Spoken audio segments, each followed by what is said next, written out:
एक औरत तेज तेज भाग रही थी। वो काफी ज्यादा डरी हुई थी। तभी अचानक उसे आम का बगीचा दिखाई दिया और वो उसी में आ गई। चलो इस आम के बगीचे में छुप जाती हूँ, वरना वो लोग मुझे मार डालेंगे। ये कहकर वो एक आम के पेड़ के पीछे छिप गई। काफी देर तक जब कोई नहीं आया तो वो औरत बाहर निकल कर आई। उसका नाम बबीता था।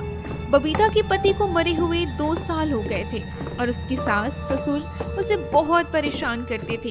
तभी उसने पेड़ों पर पके आम देखे, जिसे देखकर उसने कहा, अरे वाह, यहाँ पर तो कितने सारे आम पके हुए हैं, चलो ना 1-2 खा लेती हूँ। ये कहकर बबीता एक डंडे की मदद से आम को तोड़ती है। उसी आम के पेड़ के ऊपर एक चुड़ैल बैठी हुई थी, जिससे उसकी नींद खराब हो गई। अरे ये कौन है जो मेरे बगीचे से आम तोड़ रहा है?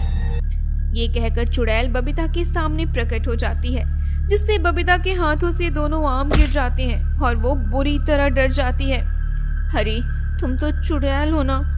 चुड़ैल चुड़ैल, मुझे मत मारना। तुम्हारी हिम्मत कैसी हुई मेरे बगीचे से आम तोड़ने की? ये मेरा बगीचा है। मेरा कोई इरादा नहीं था, मैं बस यहाँ पर अपने सास ससुर से छिप रही थी। इसी बीच मुझे भूख लग गई। मैं बहुत ज्यादा दुखी हूँ, मुझ पर रहम करो। क्या हुआ, तुम इतनी परेशान क्यों लग रही हो? इसके बाद बबीता चुड़ैल को सारी बात बताती है, जिस पर चुड़ैल बबीता को कुछ आम की गुठलियां देते हुए कहती है, इन गुठलियों को अपने घर के पीछे गाड़ देना, जिससे तुम्हारे घर पर भी आम के पेड़ लगेंगे। क्या तुम सही कह रही हो? तुम्हारा बहुत बहुत धन्यवाद। मैंने तुम जैसी अच्छी चुड़ैल कभी नहीं देखी। ये कहकर बबीता अपने घर आ गई। घर आने के बाद वो अपने घर के पीछे गई और उन गुठलियों को जमीन में गाड़ते हुए बोली, चलो मैंने आम की गुठलियों को तो गाड़ दिया, अब देखते हैं कितने दिनों में पेड़ आते हैं। ये कहकर बबीता अपने घर आती है और आराम से सो जाती है। अगली सुबह जब बबीता अपने घर के पीछे पानी डालने गई तो वो हैरान हो गई, क्योंकि वहां पर बहुत बड़े बड़े आम के पेड़ लगे हुए थे, जिस पर पके आम भी थे। जिसे देखकर बबीता ने कहा, अरे ये कैसा चमत्कार है, एक दिन में ही इतने बड़े हो गए और उन पर पके आम भी लगे हुए हैं। मुझे तो यकीन ही नहीं हो रहा है। बबीता को कुछ समझ नहीं आ रहा था और उसने कहा, कहीं ऐसा तो नहीं ना ये चुड़ैल का कमाल हो, क्योंकि उसी ने मुझे ये गुठलियां दी थी। चलो आम तो बहुत ज्यादा पके हुए, इन्हें बाजार में बेच देती हूँ, जिससे 2 पैसे भी आएंगे। वैसे भी मेरे घर की हालत काफी खराब है। ये कहकर बबीता एक डंडे की मदद से आम को तोड़ती है और टोकरी में भरकर बाजार चली जाती है। बाजार में जाने के बाद बबीता एक जगह पर अपने आम से भरी टोकरी रख लेती है और फिर आमों को बेचना शुरू कर देती है। आम ले लो, आम, ताजा ताजा रसीले आम ले लो, पके हुए आम ले लो, आम ले लो आम। वही आमों की खुशबू चारों तरफ फैलने लगी, जिससे लोग उसके पास आने लगे। अरे बहन, ये आम कैसे दिए? और वाह क्या बात है, ये तो बड़े ही रसीले और मीठे लग रहे हैं। क्या भाव है इसके? हाँ भैया, ताजे आम है, ले जाइए। कितने चाहिए आपको? अरे बहन, सही बताऊं तो तुम्हारे आमों को देखकर लग रहा है कि काफी अच्छे हैं। ये भी बहुत बढ़िया है। काम करो, 2 किलो कर दो।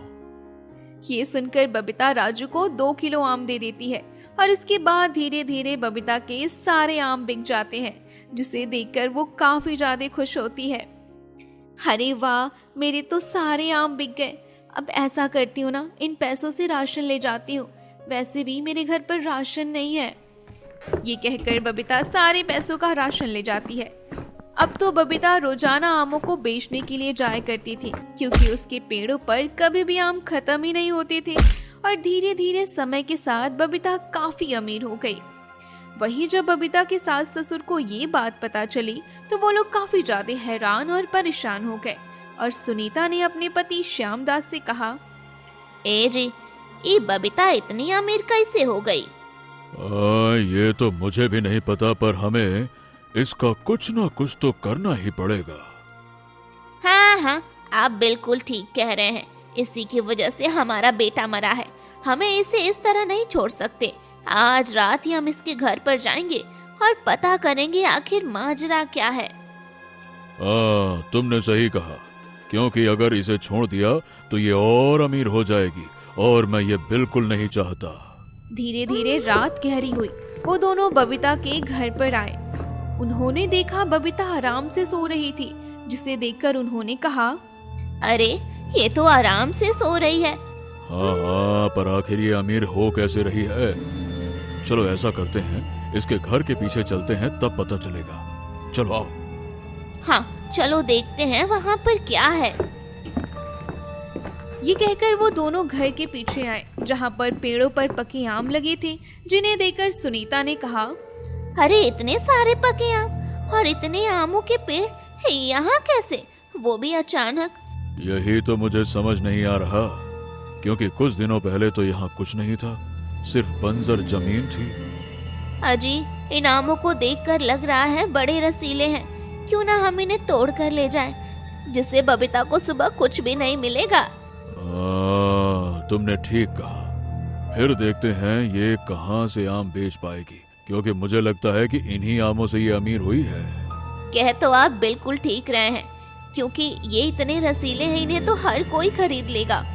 इसके बाद सुनीता और श्यामदास सारे आमों को तोड़ कर ले जाते हैं। अगली सुबह जब बबीता उठी और आम तोड़ने के लिए पीछे आई, तो काफी हैरान हुई, क्योंकि पेड़ों पर एक भी आम नहीं थे।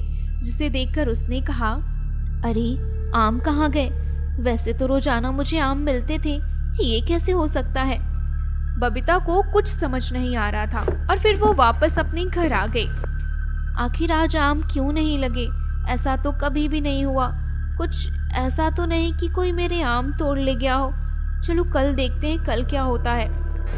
अगली सुबह जब बबीता फिर गई तो वहाँ पर आम नहीं थे, जिसे देखकर बबीता काफी परेशान हो गई। अरे नहीं, आज भी आम नहीं है, कल भी आम नहीं थे, ये कैसे हो सकता है? मुझे तो कुछ भी समझ नहीं आ रहा है। बबीता को कुछ समझ नहीं आ रहा था, क्योंकि अब रोजाना उसके साथ ऐसा ही हो रहा था। जिसे देखकर बबीता ने कहा, ऐसा करती हूँ, चुड़ैल के पास जाती हूँ, अब वही कोई रास्ता बताएगी। ये कहकर बबीता शाम होने का इंतजार करती है और फिर शाम को चुड़ैल के बगीचे के लिए निकल जाती है।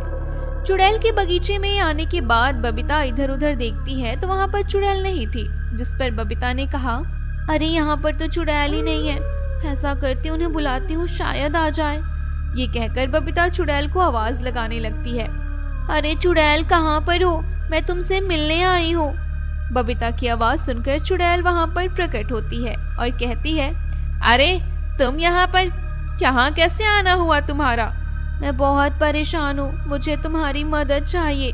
कैसी मदद? मुझे बताओ, मैं तुम्हारी सारी परेशानियाँ दूर कर दूंगी। कुछ दिन से मेरे आम लगातार गायब हो रहे हैं। जब भी सुबह उठती हूँ मुझे एक भी आम नहीं मिलता। पता नहीं, ऐसा लग रहा है, ऐसा कौन कर सकता है? क्या तुम्हारे आम कोई चुरा रहा है? पर आखिर ऐसा कौन कर सकता है? तुम्हें किसी पर शक है? नहीं नहीं, मुझे तो किसी पर शक नहीं है, इसलिए तो चाहती हूँ कि तुम पता लगाओ। ठीक है, अगर ऐसी बात है तो मैं पता लगाऊंगी। आज रात मैं तुम्हारे आमों के पेड़ों के पास आऊंगी। ये सुनकर बबीता वहाँ से चली गई। रात का समय हुआ। चुड़ैल बबीता के आम के पेड़ों के पास आकर उनके ऊपर बैठ गई। तभी वहाँ पर बबीता के सास ससुर आए और आमों को तोड़ना शुरू कर दिया, जिसे देखकर चुड़ैल ने कहा, अच्छा तो यही वो दोनों हैं जो आमों को चुरा रहे हैं। रुको, अभी इन्हें सबक सिखाती हूँ। ये कहकर चुड़ैल उन लोगों के सामने एकदम से आ जाती है, जिससे वो दोनों बुरी तरह डर जाते हैं। हे राम, ये यहाँ क्या कर रही है? हे राम, ये चुड़ैल, अब मैं क्या करूं? मुझे बहुत डर लग रहा है। हाँ जी, मुझे बचाइए, मुझे बहुत डर लग रहा है। अरे डर तो मुझे भी लग रहा है। तुम मुझे बचाओ, मुझे बचाओ। तुम दोनों की हिम्मत कैसे हुई आम चुराने की? अरे तो तुम यहाँ पर बस इसलिए आई हो? हाँ, क्योंकि ये आम के पेड़ मेरे हैं और इन्हें कोई नहीं चुरा सकता। नहीं नहीं नहीं, हमें छोड़ दो, हमें छोड़ दो। हमसे बड़ी भूल हो गई है, हमें जाने दो, हमें जाने दो। नहीं, मैं तुम्हें इस तरह नहीं छोड़ूंगी। ये सुनकर वो दोनों काफी ज्यादा डर गए और वहाँ से भागने लगे।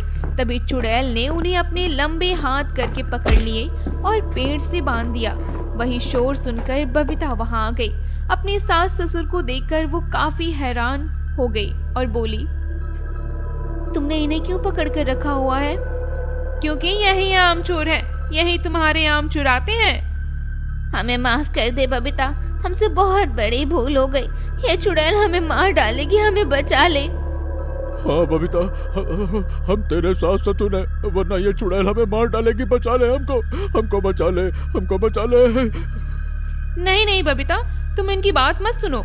ये वही चोर हैं जो तुम्हारे आम चुरा रहे थे। नहीं नहीं बहू, तू ऐसा नहीं कर सकती। तू हमें छोड़ देना, मैं तेरे पैर पड़ूंगी। तू जो कहेगी मैं करूंगी। अपने सास ससुर की ऐसी हालत देखकर बबीता चुड़ैल से कहती है, तुम इन्हें छोड़ दो, इन्हें जाने दो ना, मुझे इनसे कोई शिकायत नहीं है। ये तुम क्या कह रही हो? ये आम चोर हैं। मुझे पता है, पर तुम इन्हें छोड़ दो ना, आगे से ऐसा कुछ भी नहीं करेंगे। हाँ हाँ हाँ बिल्कुल, हम आगे से कभी तुम्हें परेशान नहीं करेंगे, कभी नहीं करेंगे, ना ही तुम्हारे आमों को चुराएंगे। हमें हमें हमें छोड़ दो, हमें छोड़ दो, हमें छोड़ दो। हाँ हाँ बहू, तेरे ससुर बिल्कुल ठीक कह रहे हैं। हमें छोड़ दे, हमें आगे से कभी भी यहाँ नहीं आएंगे। क्या तुम सच में चाहती हो मैं इन्हें छोड़ दूं? हाँ, मैं यही चाहती हूँ, तुम इन्हें छोड़ दो। ये सुनकर चुड़ैल उन दोनों को छोड़ देती है और वो वहाँ से भाग जाते हैं। जिस पर चुड़ैल बबीता से कहती है, तुमने इन्हें क्यों छुड़वाया? इन्हें सजा मिलनी चाहिए थी ना। मैं नहीं चाहती मेरे पति की आत्मा दुखी हो, क्योंकि ये मेरे पति के माता पिता हैं, इसलिए मैंने छुड़वाया।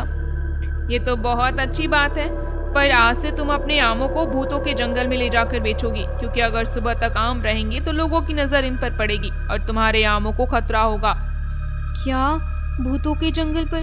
वहाँ पर मुझे कोई खतरा तो नहीं होगा ना? नहीं नहीं, मैं सभी से कह दूंगी कि तुम मेरी साथी हो। ये सुनकर बबीता काफी खुश हो जाती है और अब वो रात में भूतों के जंगल जाकर सारे आम बेच देती है।